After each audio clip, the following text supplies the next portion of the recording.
ساڵتان لەبێت بینەرانی کورسات نیوز مناڕۆ تۆفیقم لە ئەڵقێم شەوی پانۆراما پێتانگەیشتنەوە بۆ قسە باسکردن لەسەر مەبەستی یەکێتی لە بەشداری لە حکوومەتدا.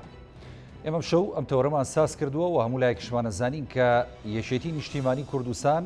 هەمیشە کە لە خەباتدا بووە لە شاخ وەک هێزێکی کاریگەر و وەک خاوەن هێزێک توانیوێتی دەسەڵاتی خۆی بە تەواوەتی لە پێناو خزمەتی خەڵک و لە پێناو پێشخستنی مافەڕەوەکانی خەڵکی کوردستاندا بەرجەسە بکات و بخاتەکان. لە دوای ڕاپەڕینی شەو تاوەکو ئەم کابینەی نوێمی حکوومەت یاریمی کوردستان کە یەکێتی نیشتیمانی کوردستان هەمیشە وەک پێکهێنەری ئەم حکوومەتانە بەشدار بووە و ڕۆڵی کاریگەری هەبووە لە حکوومەتێک لە دوایەکەکانی هەرێمی کوردستان لە پێناو خزمەتکردن بە دۆزی ڕەوای کورد و هەروەها بە خزمەتکردنی خزمەتگوزارێک گشتیەکان لە هەرێمی کوردستان و لەسەر و هەمویانەوە مافەکانی هاوڵاتیانی هەرێمی کوردستان یەشێک بووە لە خەمەکانی یەکێتی نیشتیمانی کوردستان. لێرە و لەوێ زۆر جار گلەی لە یەکێتی نیشتیمانی کوردستان ئەکرێت کە دەوترێت بەشدارە لە حکوومەت هەرێمی کوردستان، بەڵام لە لایەشی دیکەش هەمیشە پێشڕەو دەبێت لە ڕەخنەگرتن بەرامبەر بە ئەدای کابینەکە یاخود لە داواکردنی مافی خەڵکی کوردستان. بێگومان یەکێتی نیشتیمانی کوردستان کە بەشدارە لە حکوومەت هەرێمی کوردستان بە دەنگی هاوڵاتیانی هەرێمی کوردستان بەشدارە و هەر دەبێت لەو چوارچێوەیەشدا داکۆچی بکات لە داخوازی و مافەڕەوەکانی خەڵکی کوردستان لە سەر و هەمویانەوە بژێویان، موچەیان، خزمەتگوزاریەکانیان، پێشخستنی سەرجەم کەرتە ژیاریەکان لە هەرێمی کوردستان. ئەمە ئەرک و ڕۆڵی یەکێتی نیشتیمانی کوردستان و مەبەستی سەرەکی یەکێتی نیشتیمانی کوردستانە لە بەشداریکردین لە حکوومەتێک لە دوایەکەکانی هەرێمی کوردستان کە خۆی بە پێکهێنەر و دامەزرێنەری حکوومەت هەرێمی کوردستان دەزانێت. ئەم شەو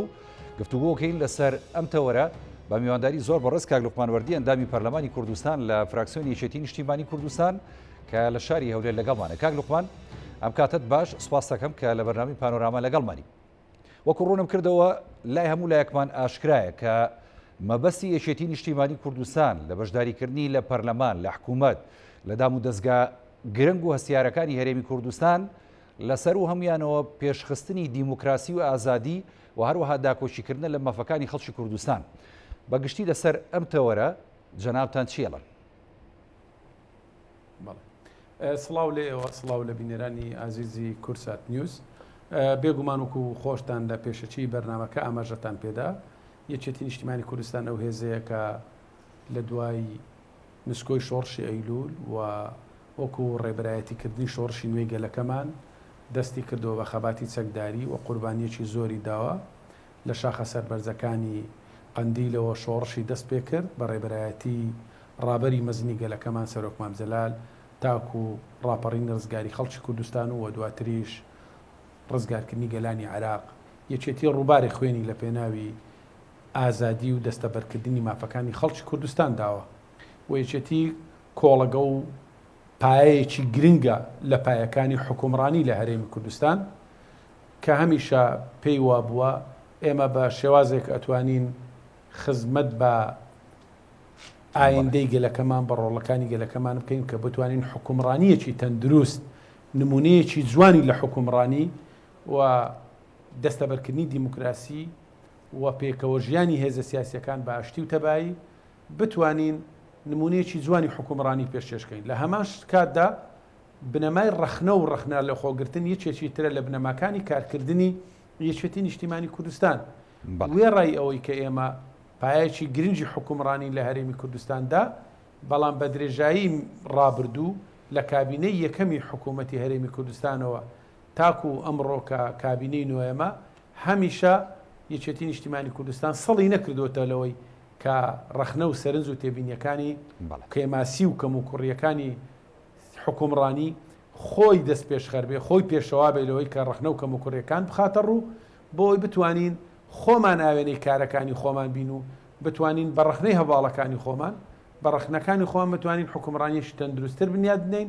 بێگومان لە هەلومەرجی ئێستاشدا خۆتان ئەزانن کە وڵات بە قەیرانێکی قوڵی دارایی و لە هەمان کاتدا زۆرە قەیرانی سیاسیشدا تێپەڕی کە بێ متمانەی لە نێوان لایەنە سیاسیەکاندا هەیە. ئێمە بەشێکین لە حکومڕانی وەکو ئاماژەم پێدا کۆڵەگە و پایەکی گرنگین لە حکومڕانی بەڵام ئەمە هەرچیز بەومانایە نایە کە ئێمە چاوپۆشی لە کۆی کەم و کوڕی و کێماسیەکان بکەین کە ئەمڕۆ لە گۆڕەپانی سیاسیدایە بەمانایەکی تر بڵین هاوڵاتیانی هەرێمی کوردستان وەک هێزێکی کاریگەری گۆڕەپانی سیاسی لە هەرێمی کوردستان کە یەکێتی نیشتیمانی کوردستان وابینن وەک هێزێک کە بڕوای بەرخنە و ڕەخۆلنە خۆلەگرتن هەیە وەک هێزێک کە بڕوای بە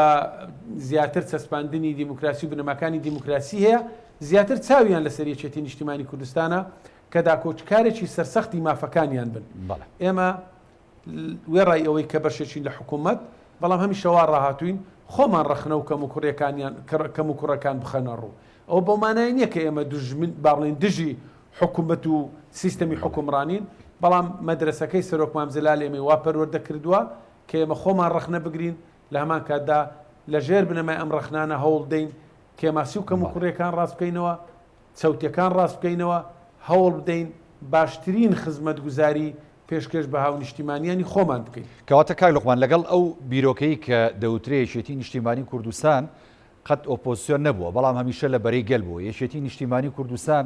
حکومڕانێکی عادلانە بووە بەڵام قەت لە بەرەی گەندەڵکاران نەبووە کەواتە ئەمە ڕێبازی و مەبەستی یەکێتی نیشتیمانی کوردستانە هەمیشە لە بەشداریەکانی لە کابینە یەک لە دوایەکەکانی حکوومەت هەرێمی کوردستان کە خۆی پێگەێنەری سەرەکی ئەم کابینانە بووە ئێستا بۆ نمونە ئەگەر یەکێک لە نمونە گرنگەکان باس بکەین کە ئەمڕۆ لە پەرلەمانی کوردستان ڕەخنەیەشی یعنی لە جێی خۆیان نەبوو کە ڕەخنەیە لێ ژیرە ئەویش یعنی یەکێک لە بنەما سەرەکیەکانی چاکسازی کە لە هەرێمی کوردستان دەستی پێکراوە پرۆسەی بایۆمەتریە کە لەسەر دەستی بەڕست قوبات تاڵەبانی جێگری سەرۆکی حکوومەت هەرێمی کوردستان هاتۆتە بەرهەم و بەرهەمەکەشیمان بینی کە ژمارەیەکی زۆر لە دۆست و لایەنگر و ئەندامانی یەکێتی نیشتیمانی کوردستان لە ناوچەی سەوز موچەکانیان بڕابەڕاستی کەواتە کە یەکێتی خۆی پێشڕەوی ئەم چاکسازیە بێت ئەم ڕەخنانە بۆ لەم کاتەیە بەڕاست بەڵێ ئەتوانم بڵێم یەکێک لەو دەستکەوتانەی کە حکوومەتی هەرێمی کوردستان ئەتوانێت شانازی پێوە بکە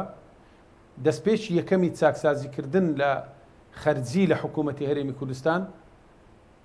سیستەمی بایۆمەتری بوو کە تاکو ساڵی 2016 هیچ ئامارێکی تەندروست و دروست هیچ ئامارێکی دقیق لە ئاماری فەرمانبەران لە هەرێمی کوردستان و لە حکوومەتی هەرێمی کوردستان وجودی نەبوو تا بەڕێز قوبات تاڵەبانی پێشنیارزی سیستەمی بایۆمەتری کرد بۆ تۆمارکردنی فەرمانبەران تەنها لە ماوەی یەک ساڵی کارکردنیاندا 50,000 فەرمانبەر خۆی تۆمار نەکرد واتە ژمارەی فەرمانبەران 50,000 لە هەنگاوی یەکەم کەم بووە بەوەش نزیکەی 35 میلیارد دلار داهات بۆ حکوومەتی هەرێمی کوردستان گەڕاوە لە قۆناغی دووەمدا کە با بڵێن سیستەمە بایۆمەتریەکە و تۆماری بایۆمەتریەکە با بڵێن زۆرینەی هەر زۆری گرتەوە لە چواری یەکی ئەم ساڵدا واتە 3 مانگ بەر لە ئێستادا 16,505 کەس موچەیان ڕاگیرا لە چوارچێوەی سیستەمی بایۆمەتری کامانە موچەی دووبارە و سێبارە و یاخود با بڵێن موچەی دووبارەیان هەبوو لە دام و دەستگاکانی حکوومەت ئەمە یەکێک بوو لەو شانازیانەی کە حکوومەتی هەرێمی کوردستان شانازی پێوە کرد تەنانەت زۆرێک لەو پەرلەمانتارەی کە ئەمڕۆ لە فراکسیۆنی پارتی ڕەخنەی لەم پرسەگرت من بیرمە کە لە لاپەڕەکانی خۆیان لە سوسیال میدیا بە شانازیەوە هەواڵیان بڵاوە کردەوە کە دەستکەوتی گەورەی حکوومەتی هەرێمی کوردستان ئەوە بووە کە لە چوارچێوەی سیستەمی بایۆمەتری ژمارەیەکی زۆر موچەخۆر کەم بۆتەوە و داهاتێکی باش بۆ حکوومەت گەڕاوتەوە و هەنگاوێکی چاکسازی گەورەندراوە تەنانەت وەزیری دارایی خۆشی تەسریع لەو بارەدرا و لە ڕابردووشدا لە کابینەی ڕابردوو چەند جارێک بینیمان سەرۆکی حکوومەت دەستخۆشی گەورەی لە جێگری سەرۆکی حکوومەت کرد کە وەکو سەرپەرشتیاری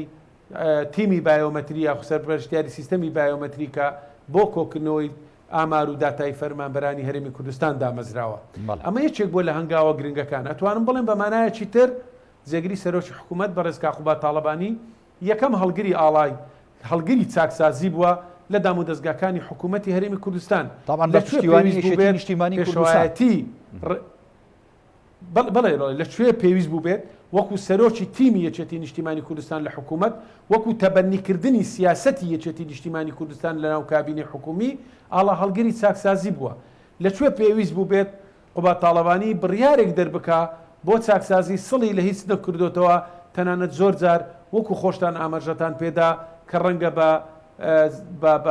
بەگلەی ئەندام و لایەنگرانی خۆشمان تەواو بێ یان زۆر جار ئەندام و لایەنگرانی یەکێتی نیشتیمانی کوردستانی بە شێوازێک لە شێوازەکان بەشێکیان زەرمەند بووبن بەڵام لە پێناوی ئەوەی کە چاکسازی گشتێ و خێری گشتی تێدایە تێمی یەکێتی نیشتیمانی کوردستان سەڵی لەمە نەکردوتەوە بۆیە ئەمە نابێ هەرگیز نادی دەبگیرێ نەک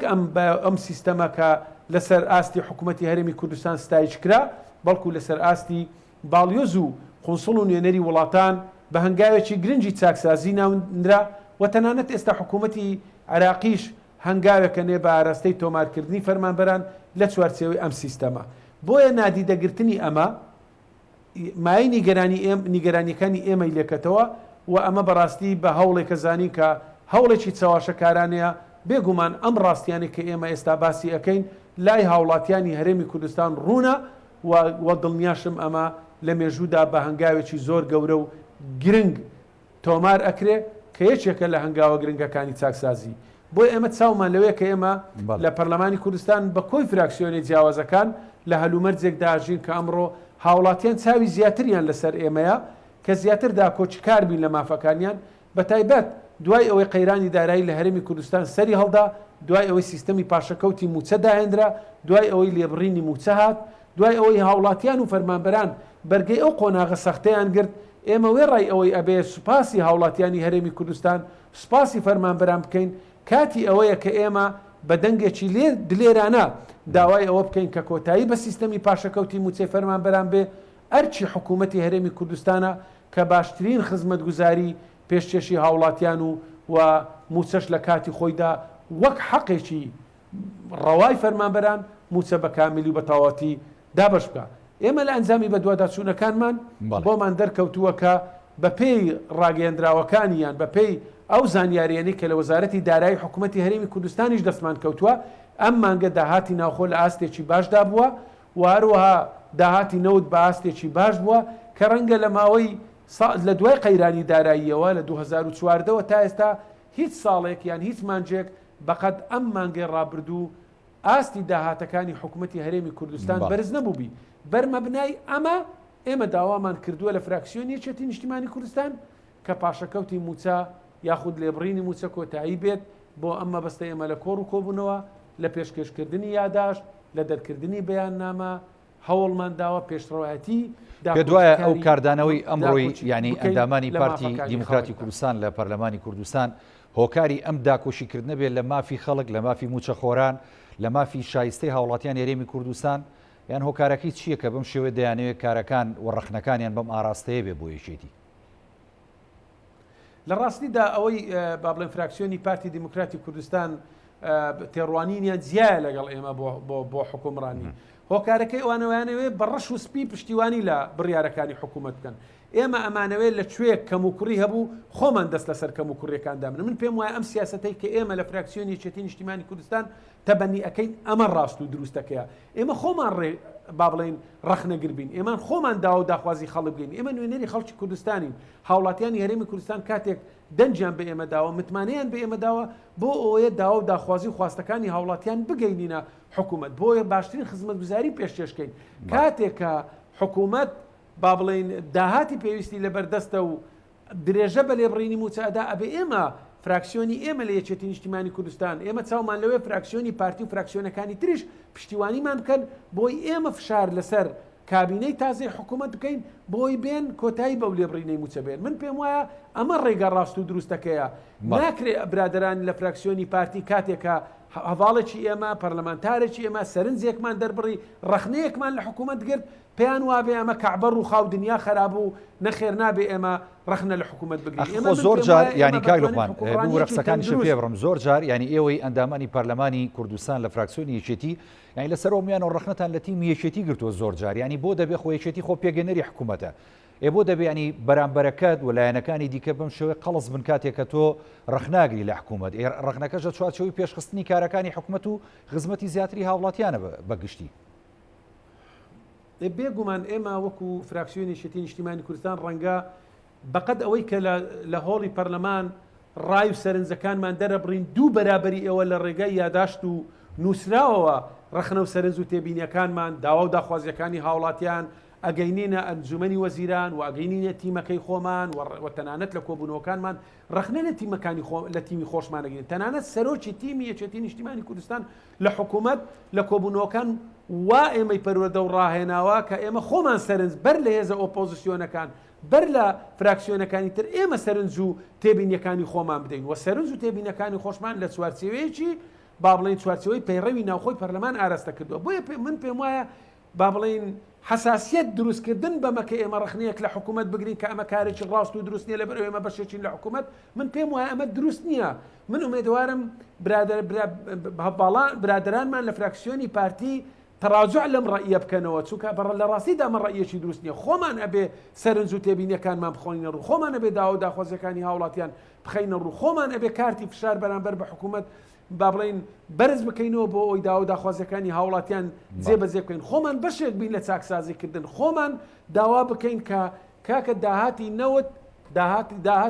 داهاتی خاڵە سنووریەکان داهاتی ناوخۆ ئەبێ شەفاف بێ هاوڵاتیان چاوەڕوانی خزمەتگوزاری زیاترن لە حکوومەتی خۆیان هەرگیز ئەمە بەمانای ئەوە نایە کە کاتێک ئێمە ڕخنەیەک دەرەبڕین ئێمە دژی حکوومەتین ئێمە لە پێناو ئەم حکوومەتە بە دیاریکراوی وەک یەکێتی نیشتیمانی کوردستان ڕووبارێ خوێنمان داوە قوربانیمان بە باشترین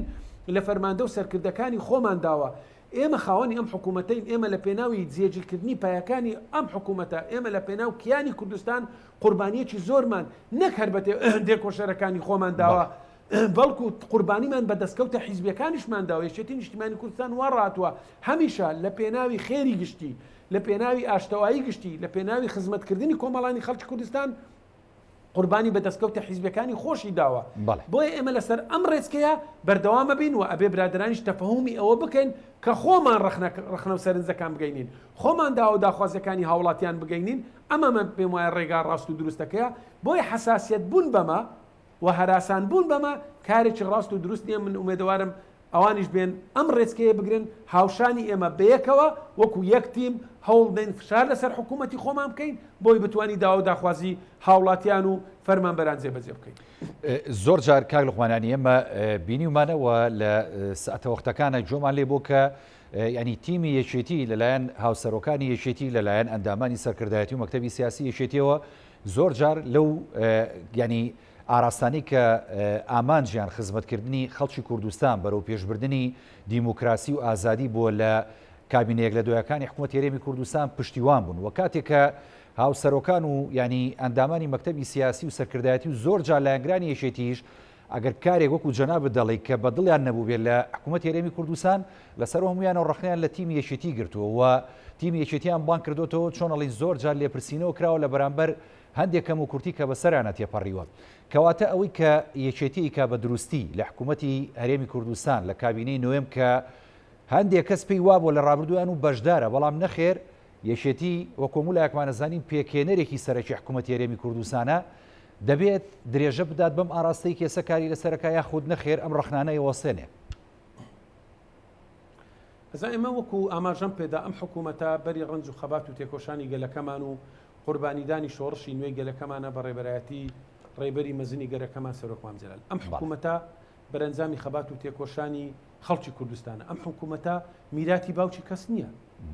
و کەس خاوەنی ئەم حکوومەتە نییە فەرموو لە خەڵک بکە چێ بەشدارە بەشداری بکە و چێ ئێوە بچێتە دەرەوە کەس خاوەنی نییە ئێمە خۆمان بە خاوەنی حکوومەتە زانین و هاوڵاتیانی هەرێمی کوردستان چاوی زۆر زیاتریان لەوەیە کە ئێمەمانان ئەیکەن لە تیمی یەکێتی نیشتیمانی کوردستان لە حکوومەت و یەکێتی خۆی بە خاوەنی حکوومەتی هەرێمی کوردستان نەزانێت خۆتان نەزان ئێمە لە بیدایەتی قەیرانی دارایی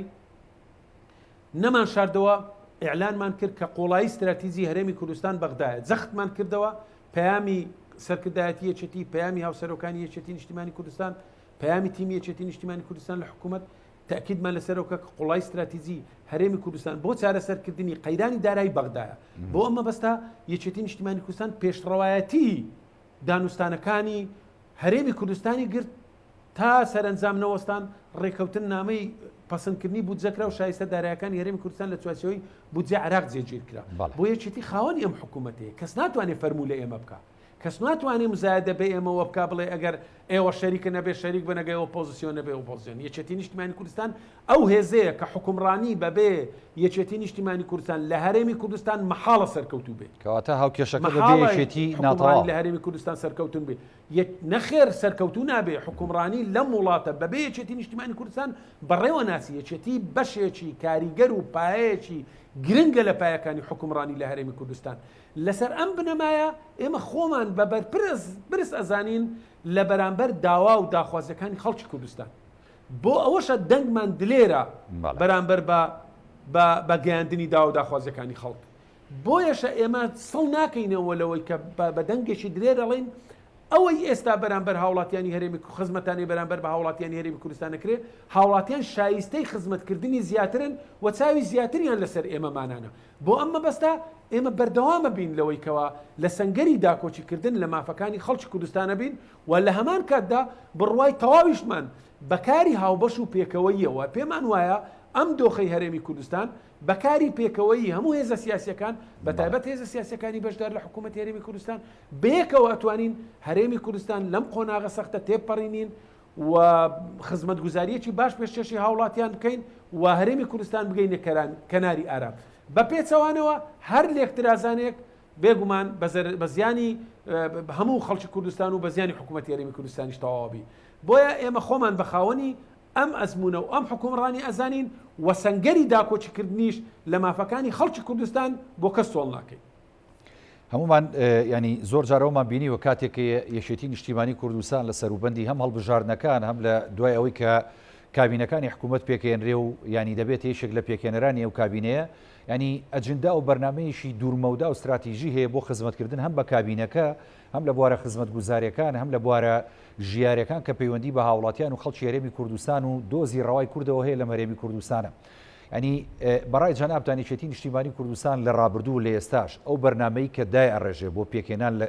کابینەیەک لە دوایەکەکانی حکوومەت پێدوانی هەمیشە کاری لەسەر ئەو بەرنمەیە کردووە دەبێت ئەو بەرنامانەش بەشێک من لە کارنامەی ئەو کابینەی کە پێکێنرێت لە هەرێمی کوردستانە کەواتە ینی ئەمە ڕێگە دروستەکە و ڕێگە دیموکراسیەکەیە. بێگومان یەکێتی نیشتیمانی کوردستان ڕێگە ڕاستەقینەکەی گرتووە. وەکو من پێشووتریش ئاماژەم پێدا یەکێتی لە پێناوی تەبایی یەکڕیزی نێوماڵی کوردیش قوربانی زۆری بەخۆدایە. کاتی خۆی ئەم هەرێمەی خۆمان دوو حکوومەتی هەرێم بوو. یەکێتی نیشتیمانی کوردستان لە پێناوی یەکڕیزی ماڵی کورد لە پێناوی پاراستنی کیانی هەرێمی کوردستان حکوومەتی و کابینەکەی سلێمانی هەڵوەشاندەوە و لەگەڵ حکوومەتی هەولێریەکی گرتەوە. بەداخەوە ئێمە گوێبیستی ئەوە بین زۆر جارڵێن داهات لە سلێمانی ناگەڕێتەوە. یەکێک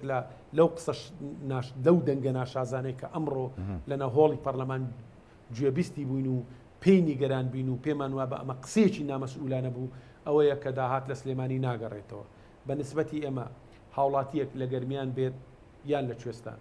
لە زاخۆ بێت یا لە خانەقین، لە چۆمان بێت یا لە مەخبور، هاوڵاتی ئەم هەرێمی کوردستانە و ئەرچی حکوومەتی هەرێمی کوردستانە خزمەتگوزاری پێشکەشکە. بۆیە کاتێکە بەو نەفەسە بەو زمانە قسە ئەکرێ ئێمە پێمان وایە بەر لە هەموو شتێک ئەبێ ئەم هێزە سیاسیە ڕخنە لە خۆی بگرێ ناکرێ بەم زمانە قسە بکە. جیاوازی سلێمانی جیاوازی با بڵین ئەو زۆنەی کە هەرچەندە ئێمە خۆمان بە مەسئولی هاوڵاتیانی هەرێمی کوردستان ئەزانین لە زاخۆ و لە دوهۆک و لە سۆران و لە باڵەکایەتی و لە هەولێر و لە سلێمانی و لە شارە زور و شار باژێڕ و بیتوێن و پشدەر هیچ جیاوازیەکی بۆ ئێمەمانان نییە. بەڵام یەک تەبیعەتی سنوورەکەوە سنووری یەکێتی نیشتیمانی کوردستان ئازادی زیاتر تێدا دەستە بەرە و ئێمە وا ڕاهاتوین خەڵکەکە وا ڕاهاتووە تەنانەت ئەو هێزە سیاسیانەی لەوێ ممارەسەی کاری سیاسیەکەن ئازادیەکانیان زیاترە. بۆیەشە ئەبینین ڕخنە و سەرنجەکان لەوێ زووتر ئەگەن تا لە سنووری ناوچەکانی تر. بۆ ئێمە پێمان وایە ئەمە یەکێتی نیشتیمانی کوردستان لەسەری ڕۆیشتە و بینای کردووە ئەمە ڕێگە ڕاستەقینەکەیە کە ئێمە خەبات و قوربانیمان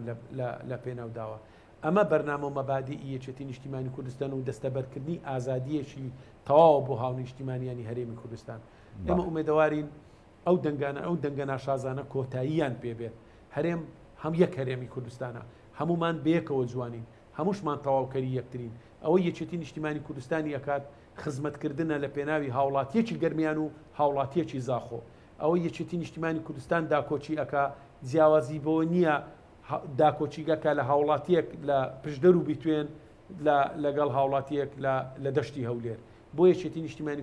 کوردستان یەک کوردستانە بۆ یەش ئێمە بە دەنجێکی دلێر داوا ئەەکەین کە ئەبێ بەیەکسانی با بڵین خزمەتی هەموو هاوڵاتیان بکە هەر لەسەر ئەو بنەمایش یەکێتی نیشتیمانی کوردستان بڕوای بەوەیە کە با بڵین لە بوار تەنانەت لە بواری حکومڕانی بڕوامان بە جۆرێک لا مەرکەزی ئیداری و مالی هەیە کە بتوانین لە داهاتوودا داهاتیش بەیەکسانی بەسەر هاوڵاتیاندا دابش بکرێت ئەمە تێڕوانین و جیاوازیمانە ناکرێت برادرانی پارتی پێیان وابێ ئێمە وەکو ئەوان بیر بکەینەوە ئێمە دوو هێزی سیاسین دوو مەدرسەی جیان دوو تێڕوانینی جیان بەڵام بەیەکەوە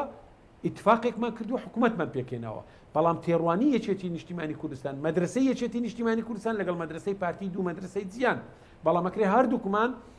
وێڕای تێڕوانی جیاوازەکانمان بەڵام لەسەر کۆمەڵێک خاڵی هاوبەش کۆگمین لە پێناوی خزمەتکردنی خەڵکی کوردستان کە خۆمان حکوومەتمان پێکینەوە خۆمان ڕخنەی لێ ئەگرین خۆمان پێشنیازی باشی پێشێشەکەین خۆمان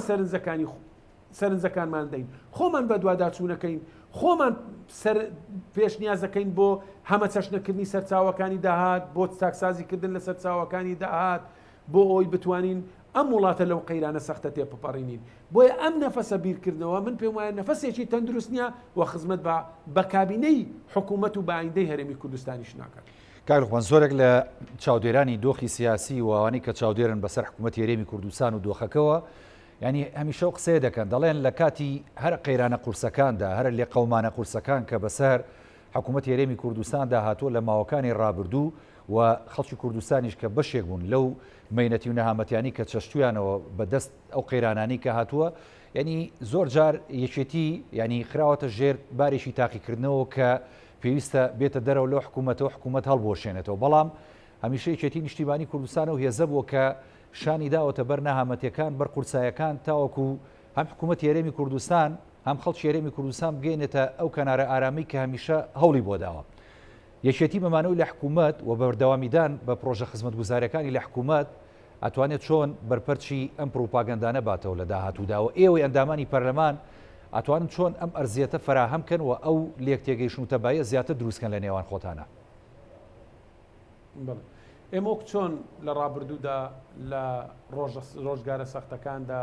کاتێ هەرێمی کوردستان ڕوبەڕووی قەیرانێکی قوڵی دارایی بۆ بەداخەوە کاتێ سەرۆک مامجەلال نەخۆش کەوت کاتێک هەرێمی کوردستان لەگەڵ بەغدا پەیوەندیەکانی گەیشتە ئاستێک کە بەشە بودجەی هەرێمی کوردستان بڕدرا تیمی یەکێتی نیشتیمانی کوردستان لە حکوومەتی هەرێمی کوردستان بە سەرۆکایەتی قوبا تاڵەبانی هاوشانی سەرۆک وەزیران سیروان بارزانی هاوشانی ئەو هەوڵیدا بۆ تێپەڕاندنی ئەم قەیرانە سەختە و یەکێتی خۆی بەبەر پرس ئەزانێ و یەکێتی لەم پێناوەشدا هەموو جوهدێکی کرد لە پێناوی ئەوەی کەواتێکە گەمارۆ خرا سەر هەرێمی کوردستان کاتێک دەرەنجامەکانی ڕێفراندۆم باری هەرێمی کوردستانی قڕستر کرد پەیوەندیە نێو دەوڵەتیەکان تێکچوون دۆخی دارایی هەرێمی کوردستان تێکچوو دەواازە سنووریەکانمان داخران دەرگای دنیای دەرەوەمان بەڕوودا داخرا یەکێتی نیشتیمانی کوردستان بە هەموو پەیوەندی دیبلۆماسیەکانی خۆی هەموو عیلاقاتە حیزبیەکانی خۆی بەکارهێنا لە پێناوی ئەوەی کەوە جارێکی تر دەواازەیەک بەڕووی هەرێمی کوردستاندا بکرێتەوە بۆ یەکێتی بەو پەڕی مەسئولیەتەوە لە قۆناغی ڕابردوودا هەمیشە لە ڕۆژگارە سەختەکان وەک هێزێکی کاریگەر کە خۆی بەخاوەنی حکومڕانی لە هەرێمی کوردستان ئەزانێت کاری کردووە و سەنگەری داکۆچیکردنی مافەکانی خەڵکی کوردستانی گرتووە و سەنگەری پێشەوەی نەداوەتە هیچ هێزێک دڵم ئەکید لە داهاتووشدا یەکێتی نیشتیمانی کوردستان بە هەمان نەفەس مامەڵاکە و تەئکی دەکەمەوە ئێمە بڕوامان بە کاری پێکەوەی هەیە پێمان وایە بنەمای کاری پێکەوەیمان ڕێکەوتنامەیەکی سیاسیە کە حکوومەتی هەرێمی کوردستانی لەسەر پێکاتووە کە بنەمای ئەم ڕێکەوتنە چاکسازیە لە سێکتەرە جیاوازەکانی حکومڕانی بەردەوام و درێژەدانە بە چاکسازی بە تایبەت لە سەرچاوەکانی داهات لە گرێبەستەکانی نەوت لە خاڵە سنووریەکان لە باج و دەرامەتی ناوخۆ و هەروە لە هەمان کاتدا هەنگاونان بەرەو هەمە چەشنکردنی سەرچاوەکانی داهات ئەمانە هەمویان بە تەوافق و بە سازان و بە هاوکاری و هەماهەنگی هەردوو لامان یان هەر سێ لامان کە حکوومەتی هەرێمی کوردستانمان پێکێناوە بتوانین ئەم حکوومەتە سەر بخەین و ئەم دۆخە سەختەی کە ئەمڕۆ لەسەر ژیانی هاوڵاتیانە تێکی بپەڕینین ئەمە مەسئولیەتێکی گەورەیە یەکێتی نیشتیمانی کوردستان لە سەرشانی خۆی ئەزانێ و خۆی بەپەرپرس دەزانێ بەرامبەر ئەم دۆخە بۆیە وەک چۆن لە ڕابردوودا لە ڕۆژە تەنگەکان یەکێتی نیشتیمانی کوردستان سوارچاچی تێپەڕاندنی قۆناغە سەختەکان بووە لە داهاتوشدا یەکێتی نیشتیمانی کوردستان بە هەمان نەفەس خۆی و تیمەکەی لە حکوومەتی هەرێمی کوردستان هاوسەرۆکانی یەکێتی نیشتیمانی کوردستان و سەرکردایەتی یەکێتی نیشتیمانی کوردستان وەکو حزب وەکو پشتیوانیەکی سیاسی بەهێز بۆ تیمەکەمان لە حکومڕانی درێخی ناکەین. ئێمە پێمان وایە هاوڵاتیانی هەرێمی کوردستان لە قۆناغە سەختەکان بەرگەی ئەو قۆناغە سەختە داراییەیان گرت، بەرگەی بۆ بێموچەییان گرت، بەرگەی لێبڕینی موچەیان گرت، بەرگەی هاتنی کۆڕۆنا و دۆخی سەختی تەندروستیان گرت. ئێستا دۆخێک دروست بووە بەهای دۆلار بەرز بۆتەوە، بەهای دیناری عراقی دابەزیوە، بەهای نەوت بەرز بۆتەوە چۆتە سەر و 65 دلار. هەروەها داهاتی خاڵسنووریەکان و ئەو چاکسازیانەی حکوومەت هەنگاوی ناوە داهاتە ناوخۆیەکان و خاڵسنووریەکان زیاد بووە. وێڕای ئەوەی بەشی هەرێمیش لە بودجەی گشتی عراق پەسەند کراوە کاتی ئەوەیە کە حکوومەتی هەرێمی کوردستان پاداشتی ئەو قۆناغە سەختە و ئەو ماندووبوونەی هاوڵاتیان بداتەوە کە بەرگەی ئەم قۆناغە سەختەیان گرتووە. لەژێر ئەم بنەمایە ئێمە هەوڵ ئەدەین لەگەڵ هاوبەشەکانمان لە حکوومەتی هەرێمی کوردستان بە تەبایی بە هەماهەنگی و هاوکاری بتوانین ئەم قۆناغە سەختە تێبپەڕێنین و پێشمان وایە ئەو داهاتێکە ئەمڕۆ لە بەردەستە ئەگەر بە باشی تەسەڕوفی پێوە بکرێ ئەتوانین موچەی هاوڵاتیان بە تەواوەتی پێ بدەین و ئەتوانی خزمەتگوزاری جارێکی تر پێشکەشی هاوڵاتیان و هاونیشتیمانیانی وڵاتە خۆشەویستەکەی خۆمان بکەین. بۆیە ئێمە دەستی ئاشتەواییمان درێژە و سوورین لەسەرەوەی کەوا بەیەکەوە هەموو لایەکمان هاوکار و هەماهنگ بین. بەڵام بەو مانایی کە ئێمە ڕخنەیەک بگرین سەرنجێک پێشکەشکەین پێمان وابێ ئەمە دژایەتیکردنی حکوومەتی هەرێمی کوردستانە، من پێم وایە ئەم بیرکردنەوەیەکی چەوتە و ئەم بیرکردنەوەی هەرگیز خزمەت بە حکوومەت و بە سیستەمی حکومڕانی لە هەرێمی کوردستان ناکە. بۆی ئەبێ ئێمە ئەو هێزانەی کە ئێستا زۆرینەی ناو پەرلەمانی کوردستانمان پێکێناوە حکوومەتمان پێکیناوە بەر لە هێزە ئۆپۆزیسیۆنەکان بتوانین ڕخنەکانی خۆمان پێشکەشکەین، فشارەکانمان چڕترکەینەوە لەسەر حکوومەت بۆی بتوانین باشترین خزمەتگوزاری پێشکەش بە هاوڵاتیانی وڵاتەکەمان بکەین. ئەمێ دواوتەی کاک لوقمانوەردی وەکو ئەندامی فراکسیۆنی یەکێتی لە پەرلەمانی کوردستان لەسەر کاری داهاتووی تیمی حکومی و هەم لەسەر کاری داهاتووی فراکسیۆن ئەگەر لە ماوەی دوو خولەکە سوپاس دەکەم کاک لوقمان. ئێمە وەکو هێزێکی سەرەکی و پایەکی گرنگی لە پایەکانی حکومڕانی لە هەرێمی کوردستان بەردەوامە بین لەسەر فشارەکانمان بۆ پێشکەشکردنی باشترین خزمەتگوزاری و هاوکار و پشتیوانی تیمی خۆمانین لە حکوومەتی هەرێمی کوردستان. ئەو پەڕی پشتیوانی حکوومەتەکەین لە هەر هەوڵێکی چاکسازی بە سەرنج و تێبینیەکانمان لە ڕێگای یاداش بێ، لە ڕێگای کۆبوونەوە ڕاستەوخۆکان بێ، بەردەوامە بین بە پێشکەشکردنی سەرنج و تێبینیەکانمان و سەنگەری داکۆچیکردن لە مافەکانی خەڵکی کوردستان چۆڵ ناکەین و نایدەین بە هیچ کەسێک و پێمان وایە ئێمە بەر لەوەی نوێنەری حیزبەکانمان بین نوێنەری خەڵکی کوردستانین و گومانیشمان نیە لەوەی کەوە هەموو پشتیوانیەکی سیاسی حیزبەکەمان هەیە. بۆ ئێمە وەکو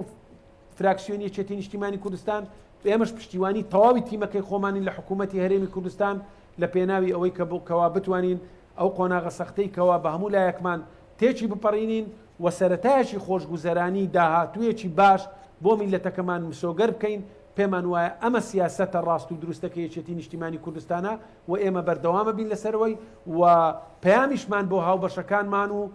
لە حکوومەتی هەرێمی کوردستانەوەیە هەمان تێڕوانین و دیدی یەکێتی نیشتیمانی کوردستانیان هەبێ بۆ حکومڕانی بۆ ئەوەی هەمومان بەیەکەوە بتوانین خزمەتێکی باشتر پێشکەش بە خەڵکی کوردستان بکەین. زۆر سپاس بۆ برای عزیزم کاک لوقمانوەردی ئەندامی پەرلەمانی کوردستان لە فراکسیۆنی یەکێتی نیشتیمانی کوردستان کە لە شاری هەولێر لە بەرنامەی پانۆراما لەگەڵمان بووی. وەڵێ بینەرانی بەڕێز دەڵقێم شەی پانۆراماتان پێشکەش کرا. خواتان لەگەڵ.